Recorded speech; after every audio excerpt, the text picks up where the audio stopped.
വാടാ. എൻ്റെ കൂടെയുള്ളവരെ പരിചയപ്പെടുത്താം. ആര്യ, നിന്റെ പേരെന്നാ? ഇതുകൊണ്ടോ ആദ്യം നമ്മുടെ കാറ് ഒറ്റക്കണ്ണനായിപ്പോയി. ഹായ് കൂട്ടുകാരെ, ഹൃദയരാഗത്തിൻ്റെ പുതിയൊരു വീഡിയോയിലേക്ക് സ്വാഗതം. ഞങ്ങൾ ഉപ്പുതറയിൽ നിന്നും പാലായിക്കുള്ള യാത്രയിലാണ്. ഇതിപ്പോൾ സ്ഥലമെന്ന് പറഞ്ഞാൽ നമ്മുടെ കൂലേറ്റത്തിനൊക്കെ അടുത്തുള്ള നിങ്ങൾക്ക് ഒരുപക്ഷെ അറിയാമായിരിക്കാം, വിൻഡി വോക്ക് ട്രക്കിംഗ് എന്ന് പറഞ്ഞ് ഇവിടെ ഒരു ട്രക്കിംഗ് ഒക്കെ ഉണ്ട് ഇതിൻ്റെ തൊട്ടപ്പുറത്ത്. അതിൻ്റെ ഒരു സ്റ്റാർട്ടിംഗ് പോയിന്റിലാണ്. നമ്മുടെ ഉപ്പുതറ വാഗമൺ റോഡിൻ്റെ സൈഡിൽ തന്നെയാണ്. അത്യാവശ്യം വലിയ കുഴപ്പമില്ലാത്ത മഞ്ഞൊക്കെ ഉണ്ട്. പിന്നെ ഇടുക്കിയുടെ ഒരു പുതിയ അപ്ഡേറ്റ് തരാനുള്ളത്, ഇവിടുത്തെ തണുപ്പൊക്കെ ശരിക്കും മാറി. ഇപ്പോൾ അത്ര വലിയ തണുപ്പൊന്നുമില്ല. ഒരാഴ്ച മുന്നേയൊക്കെ വന്നു കഴിഞ്ഞാൽ ഇവിടെ പുറത്തേക്ക് ഈ കാലാവസ്ഥയിലൊന്നും ഇറങ്ങാനേ പറ്റത്തില്ലായിരുന്നു, അത്ര മഞ്ഞായിരുന്നു. ഞാൻ നിങ്ങളോട് ഓൾറെഡി പറഞ്ഞായിരുന്നു ഈ ആഴ്ച വീഡിയോ എടുക്കാനൊന്നും പോയില്ലെന്ന്. അതുകൊണ്ട് എന്നാലും പഴയ കുറച്ച് വീഡിയോസ് നിങ്ങളിലേക്ക് ഈ ആഴ്ച എത്തിക്കുന്നതായിരിക്കും. എങ്കിലും ഫ്രഷായിട്ട് എന്തെങ്കിലും തരണ്ടേന്ന് വിചാരിച്ചാണ് ഞങ്ങളുടെ ഈ യാത്ര വീഡിയോ ചെയ്യാനായിട്ട് തീരുമാനിച്ചത്. ഞങ്ങൾ പതിവായുള്ള യാത്രയാണ്. എല്ലാ ആഴ്ചയും ഞങ്ങൾ പാലായിൽ നിന്ന് ഉപ്പുതറയിൽ നിന്ന് തിരിച്ചുള്ള ഒരു യാത്രയുള്ളതാണ്. നല്ല കിടിലൻ ആംബിയൻസിൽ ഒരിക്കലും വീഡിയോ എടുത്ത് കഷ്ടപ്പെടാനൊന്നും നിൽക്കാതെ ആസ്വദിച്ചുള്ള യാത്രകളായിരിക്കും എല്ലാ ആഴ്ചയും. ഈ ആഴ്ച എന്തായാലും ഒരു വീഡിയോ ഒക്കെ എടുക്കാമെന്ന് വിചാരിച്ചു. ഞാൻ നിങ്ങളോട് പറഞ്ഞിരുന്നു ആദ്യമൊക്കെ ഇവിടെ ഉപ്പുതറ വീട്ടിലാണെന്ന് പറഞ്ഞിരുന്നു. അപ്പോൾ അവരെ കൂട്ടാനായിട്ട് ഇന്നലെ രാത്രി ഞാൻ വന്നതാണ്. ഇന്നലത്തെ ഉറക്കമൊന്നും ശരിയായിട്ടില്ല. അതിരാവിലെ എഴുന്നേറ്റ് ഞങ്ങളിങ്ങ് പോന്നു. അപ്പോൾ നമുക്ക് യാത്ര തുടരാം. ആദ്യം തണുപ്പൊക്കെ അടിച്ച് ഇങ്ങനെ ഇരിക്കുകയാണ്. തണുപ്പടിക്കുന്നുണ്ടോ? അയ്യോ, എന്നാ പോയേക്കുമ്പോ.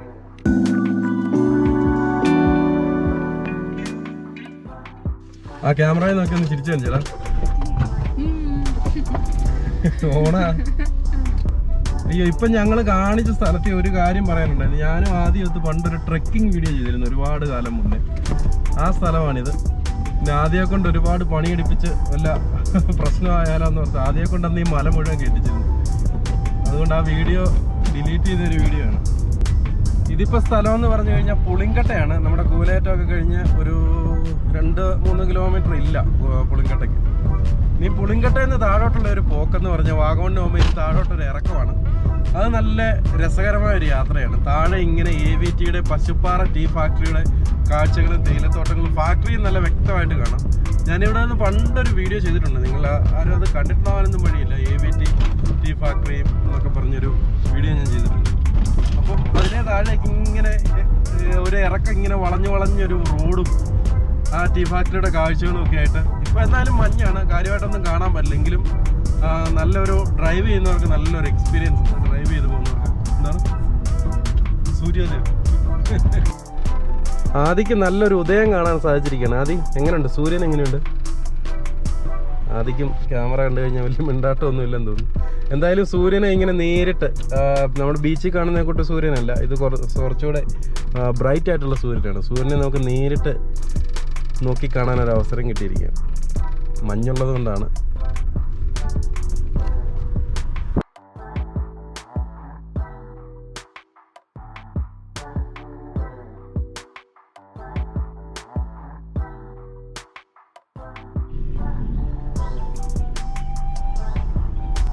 നിങ്ങൾക്ക് കാണാൻ പറ്റുന്നുണ്ടോന്ന് അറിയില്ല. ഇതാണ് AVTയുടെ പശുപ്പാറ ടീ ഫാക്ടറി. മരത്തിന്റെ നേരെ പുറകിൽ ഒരു ചെറിയ വെളുപ്പ് പോലെ കാണുന്നതാണ് ഫാക്ടറി. നിങ്ങളൊരു പക്ഷേ പശുപ്പാറ ടീ എന്നും പറഞ്ഞ് AVTയുടെ ഒരു പ്രത്യേക പാക്കിങ്ങിലുള്ള ഒരു തേയിലപ്പൊടി കണ്ടിട്ടുണ്ടാവും. അത് ഇവിടെ നിർമ്മിക്കുന്ന തേയിലപ്പൊടിയാണ്. അതിന് ഭയങ്കര ഡിമാൻഡുള്ള ഒരു തേയിലപ്പൊടിയാണ് പശുപ്പാറ ടീ എന്നും പറഞ്ഞ് AVT ഇറക്കുന്നൊരു. ഇവിടുത്തെ സ്ഥലപ്പേര്, ഈ ഫാക്ടറി സ്ഥിതി ചെയ്യുന്ന സ്ഥലത്തിന്റെ പേരിൽ തന്നെ പശുപ്പാറ ടീ എന്നും പറഞ്ഞ് ഇറക്കുന്നത്. പക്ഷെ അത് പുറത്തേക്കൊക്കെ അങ്ങനെ ലഭ്യമാണോ എന്നറിയില്ല. ഇവിടെ എല്ലാം വ്യാപകമായിട്ട് ഇങ്ങനെ ടൂറിസ്റ്റുകൾക്കൊക്കെ മാർക്കറ്റ് ചെയ്യപ്പെടുന്ന ഒരു സാധനമാണ്. എന്തായാലും ഞങ്ങളൊക്കെ വീട്ടിൽ വാങ്ങിക്കുന്നത്, കൂടുതലായിട്ടും വാങ്ങിക്കാൻ താല്പര്യപ്പെടുന്നത് ഈ പശുപ്പാറ ടീയാണ്. നല്ല തേയിലപ്പൊടിയാണ്. അപ്പോൾ എന്തെങ്കിലും എവിടെയെങ്കിലും വെച്ച് പശുപ്പാറ ടീ, പെയ്ഡ് പ്രൊമോഷൻ ഒന്നുമില്ല എങ്കിലും പശുപ്പാറ ടീ കാണുകയാണെങ്കിൽ ധൈര്യമായിട്ട് വാങ്ങിക്കാവുന്നതാണ്. ഇവിടെ തന്നെ പശുപ്പാറ ടീ വയ്ക്കുന്ന ഒരു AVTയുടെ ഒരു ഔട്ട്ലെറ്റ് ഒക്കെ ഉണ്ട്.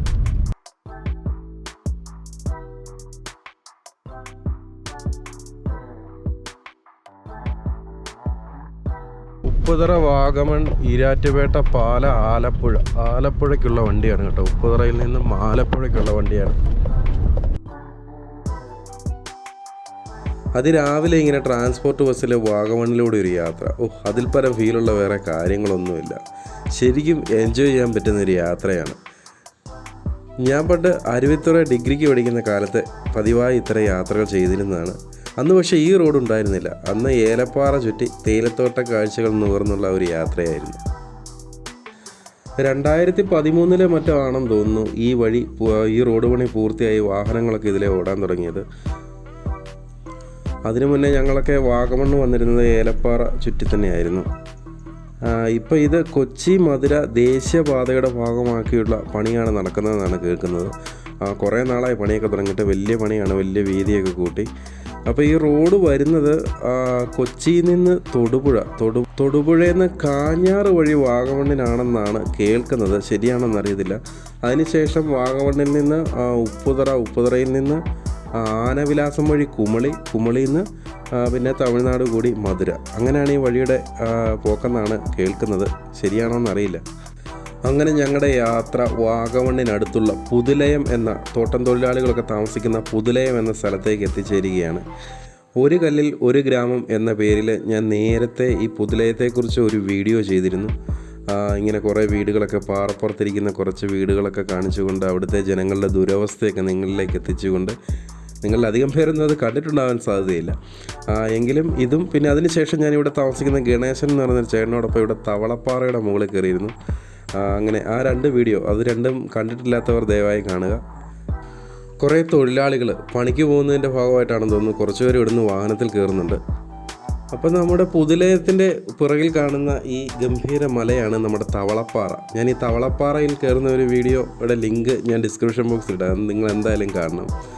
പിന്നെ ഈ റോഡിൻ്റെ വീതി കൂട്ടൽ പണി ഇങ്ങനെ അടുത്ത കാലത്ത് ആരംഭിച്ചാണ്. ഇവിടെ പാറയൊക്കെ പൊട്ടിച്ച് അതിന് മുന്നേ നല്ലൊരു കിടലൻ, ഇവിടെ കുറച്ച് ഭാഗത്തേക്ക് നല്ലൊരു അടിപൊളി ഒരു സ്ഥലമായിരുന്നു. ഇങ്ങനെ സൈഡിലൊക്കെ ഇങ്ങനെ ഈ ഇച്ചിരി മഴക്കാലോടെയാണ് ഈ പുല്ലെല്ലാം ഇങ്ങനെ പച്ചയായിട്ട് നിൽക്കുമ്പോഴേക്കും നല്ല ഗംഭീര അനുഭവമായിരുന്നു. പക്ഷേ ഇപ്പോൾ ഈ പാറയൊക്കെ പൊട്ടിച്ചുകൊണ്ട് അതിൻ്റെ ആ നാച്ചുറൽ ബ്യൂട്ടി കുറേ നഷ്ടപ്പെട്ടിരിക്കുകയാണ്. നിങ്ങൾക്കൊരു പക്ഷേ അറിയാമായിരിക്കും, നമ്മുടെ ലൂസിഫർ ചിത്രത്തിലെ ഒരു നോട്ടുമായിട്ട് വരുന്ന വലിയൊരു കണ്ടെയ്നർ കത്തിക്കുന്ന ഒരു രംഗമൊക്കെ ഉണ്ട്. അത് ഷൂട്ട് ചെയ്ത് ഇവിടെയാണ്. ഞങ്ങൾ ആ കാലത്ത് ഇതിലേ വന്നപ്പോൾ ഇവിടെ കിടന്ന് തീ പിടിച്ച വണ്ടിയാണെന്നൊക്കെ കരുതി ഞങ്ങളിങ്ങനെ അത് ശ്രദ്ധിച്ചിരുന്നു. ആ വാഹനം ഇവിടെ കിടക്കുന്നുണ്ട്. കുറേ നാൾ കഴിഞ്ഞപ്പോൾ അത് നീക്കം ചെയ്തു.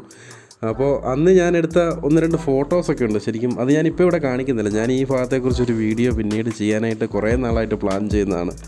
അപ്പോൾ ആ വീഡിയോയിൽ ആ ഫോട്ടോ ഉണ്ടെങ്കിൽ അതൊക്കെ നിങ്ങളിലേക്ക് കാണിക്കുക. കണ്ടെയ്നർ, ലൂസിഫർ സിനിമയിലെ കണ്ടെയ്നറൊക്കെ ഇവിടെ കിടക്കുന്ന കാഴ്ചകളൊക്കെ ആയിട്ട്. ഈ സ്ഥലമാണ് കൈചൂണ്ടി. ഈ നേരെ കാണുന്ന കുന്നിന് മുകളിലൊരു ക്ഷേത്രമൊക്കെ ഉണ്ട്.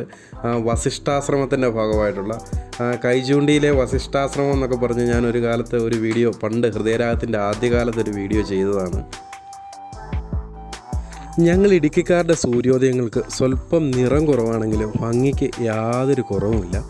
സൂര്യൻ ഇങ്ങനെ മലയൊക്കെ താണ്ടി ഇങ്ങനെ ഉദിച്ചു വരുമ്പോഴേക്കും ഉദയം നിങ്ങളുടെ നാട്ടിലേക്കാളും സ്വല്പം ലേറ്റായിട്ടാണ് ഞങ്ങൾക്ക് അനുഭവപ്പെടാറ്.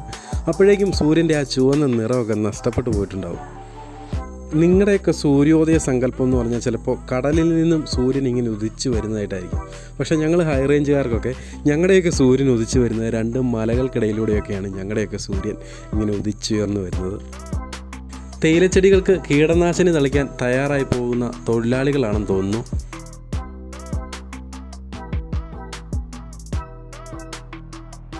നമ്മളങ്ങനെ വാഗമൺ ടൗണിലേക്ക് എത്തിയിരിക്കുകയാണ്. ഈ ട്രാൻസ്പോർട്ട് ബസ് ഇനി ഇവിടെ കുറച്ച് നേരം കിടന്നിട്ടൊക്കെ വരുള്ളൂ. നമുക്കേതായാലും പോയേക്കാം. രാവിലെ തന്നെ വാഗമൺ പോലീസ് സ്റ്റേഷൻ്റെ വണ്ടി ടൗണിലൂടെ പെട്രോളിംഗ് നടത്തുന്ന കാഴ്ചകൾ കാണാം. ഈ വാഗമൺ പോലീസ് സ്റ്റേഷൻ വാഗമൺ ടൗണിൻ്റെ ഒത്ത സെൻറ്ററിൽ തന്നെയാണ്. പെട്ടെന്ന് പക്ഷേ ശ്രദ്ധിക്കപ്പെടില്ല. ഈ കടകൾക്കൊക്കെ തൊട്ട് പുറകിലായിട്ടാണ്. ഇതുകൊണ്ട് ഈ വണ്ടി കയറിപ്പോയത് ആ സ്റ്റേഷനിലേക്കാണ്. ഞങ്ങൾ വാഗമൺ ടൗൺ ജസ്റ്റ് ഇങ്ങ് പാസ് ചെയ്തെത്തി. ഇപ്പോൾ ഇവിടെ നിന്ന് കഴിഞ്ഞാൽ വാഗമണ്ണിൻ്റെ ഒരു ഏരിയൽ വ്യൂ നമുക്ക് കാണാം. നല്ല മഞ്ഞായതുകൊണ്ട് കാണാൻ പറ്റുമെന്നറിയില്ല. ഇതൊന്ന് കാണിക്കണമെന്ന് കരുതി തന്നെയാണ് ഞാൻ അവിടെ നിന്ന് വന്നത്. നിങ്ങളെ എന്തായാലും ഒന്ന് നോക്കാം.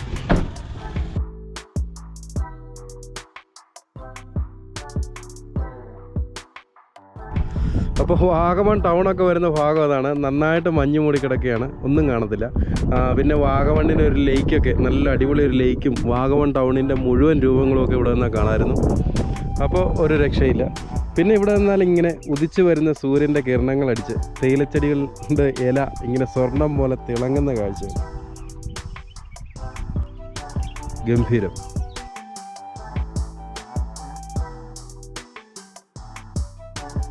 അത്യാവശ്യം മഞ്ഞൊക്കെ ഉണ്ടെങ്കിലും അത്ര വലിയ തണുപ്പൊന്നുമില്ല. അത്യാവശ്യം എൻജോയ് ചെയ്യാൻ പറ്റിയ നല്ലൊരു കാലാവസ്ഥയാണ്. ആദ്യമൊക്കെ തണുപ്പും ഉറക്കവും മാറാതെ സ്ട്രഗിൾ ചെയ്തിരിക്കുന്ന കാഴ്ചകളാണ്. ഇങ്ങോട്ട് നോക്കടാ.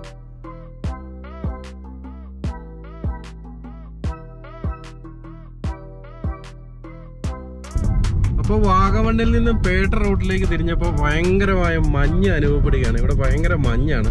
ഇതുവരെ കാഴ്ചകൾ വളരെ നമ്മുടെ ചങ്ക് ബസ് വരുന്ന ആ കാഴ്ച ഒന്ന് കാണിച്ചു തരാം.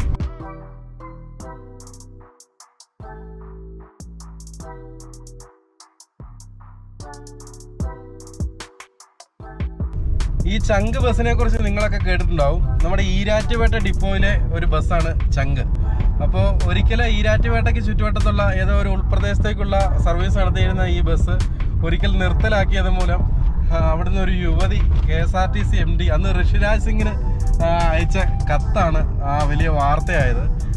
ഈ ബസ് പുനഃസ്ഥാപിക്കണമെന്നും ഇതേ ബസ് തന്നെ അവർക്ക് വേണമെന്നും ഇത് അവരുടെ ചങ്കാണെന്നുമാണ് ആ കത്തിലുണ്ടായിരുന്നത്.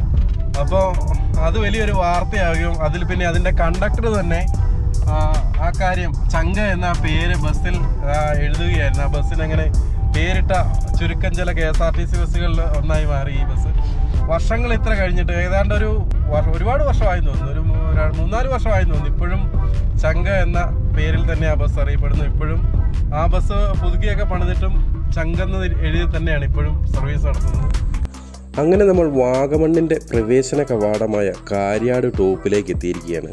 ഇവിടെ അതിക്രൂരനായ ഒരു കരിമ്പുലിയുണ്ട്. ഈ കരിമ്പുലി ഞങ്ങൾ കഴിഞ്ഞ ആഴ്ച വൈകുന്നേരം ഇതിലെ പോയപ്പോൾ സൂര്യൻ അബദ്ധത്തിൽ കരിമ്പുലിയുടെ മുകളിലേക്ക് വീഴുകയും അതിൽ ക്രൂരനായ കരിമ്പുലി സൂര്യന് മുകളിലേക്ക് ചാടി വീഴുകയും ചെയ്യുന്ന കാഴ്ചകളൊക്കെ കണ്ടു.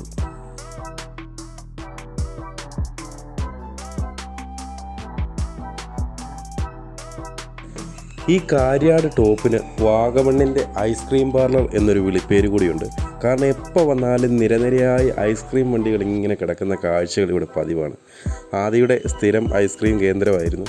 ഭാഗ്യത്തിന് വളരെ അപൂർവമായിട്ട് ഇന്ന് ഇവിടെ ഒറ്റ ഐസ്ക്രീം വണ്ടിയും കാണുന്നില്ല. അല്ലെങ്കിൽ രാവിലെ തന്നെ സ്ഥാനം പിടിക്കുന്നതായിരുന്നു. ഭാഗ്യം.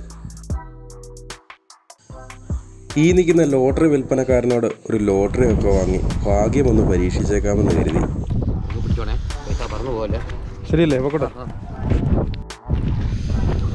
അപ്പോൾ നമ്മൾ വാഗമണ്ണിലെ കാര്യാട് ടോപ്പ് എന്ന് പറയുന്ന സ്ഥലത്താണ് നിൽക്കുന്നത്. അപ്പോൾ ഇവിടെ നല്ലൊരു വ്യൂയിങ് ഗാലറിയൊക്കെ ഉണ്ടാക്കി വരുന്നുണ്ട്. പക്ഷേ അതിൻ്റെ പണിയൊന്നും പൂർത്തിയായിട്ടില്ല.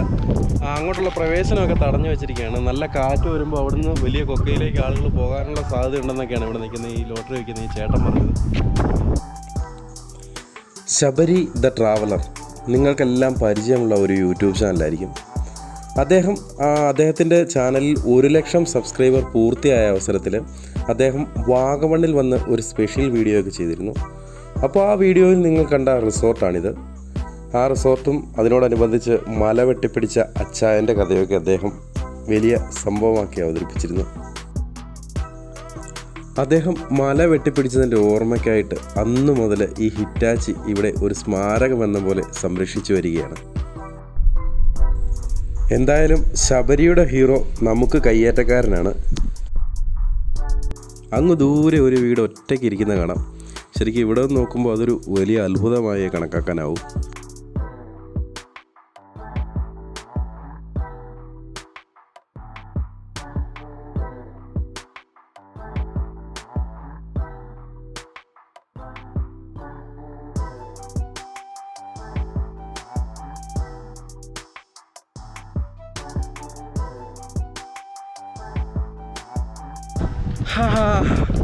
മുമ്പേ തണുപ്പൊന്നും ഇല്ലെന്ന് പറഞ്ഞെങ്കിലും ഇപ്പോൾ അത്യാവശ്യം തണുപ്പൊക്കെ ഫീൽ ചെയ്യുന്നുണ്ട്.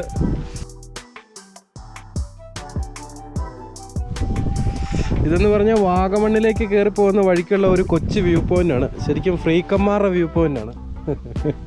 ബൈക്കിന് വരുന്നവരൊക്കെ ഒരുപാട് പേര് ഈ അറ്റത്ത് വന്ന് നിന്നൊക്കെ ഫോട്ടോ എടുക്കുന്ന കാണാം. സൂക്ഷിച്ച് പറഞ്ഞേ. മൊത്തം വേസ്റ്റാണ് കേട്ടോ. നമ്മുടെ വാഗമണ്ണ് മുഴുവൻ വേസ്റ്റിൻ്റെ കൂമ്പാരമാണ്. മൊത്തം പ്ലാസ്റ്റിക്കിൻ്റെ. ഇത് തൊട്ട് താഴെ ഒരു വലിയൊരു പാറക്കുളം കാണാം. പഴയൊരു പാറമടയായിരുന്നു. അതൊരു കുളമായി രൂപാന്തരപ്പെട്ടിരിക്കുന്ന കാഴ്ച. താഴെ ഒരു വീട്, അതൊരു വീടാവാൻ സാധ്യതയില്ല. ഓടൊക്കെ മേഞ്ഞ എന്തോ ഒരു കാഴ്ച കാണാം.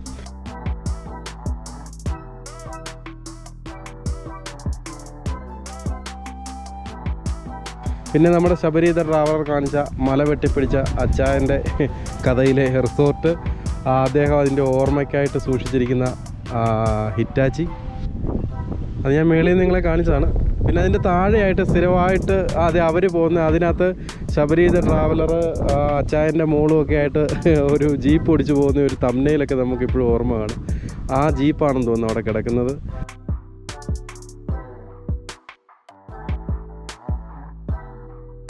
വീഡിയോ ഇഷ്ടപ്പെട്ടാൽ ലൈക്ക് ചെയ്യുക, ഹൃദയരാഗം സബ്സ്ക്രൈബ് ചെയ്യുക. പറയടാ, മറ്റൊരു വീഡിയോയിൽ നമുക്ക് വീണ്ടും കാണാം.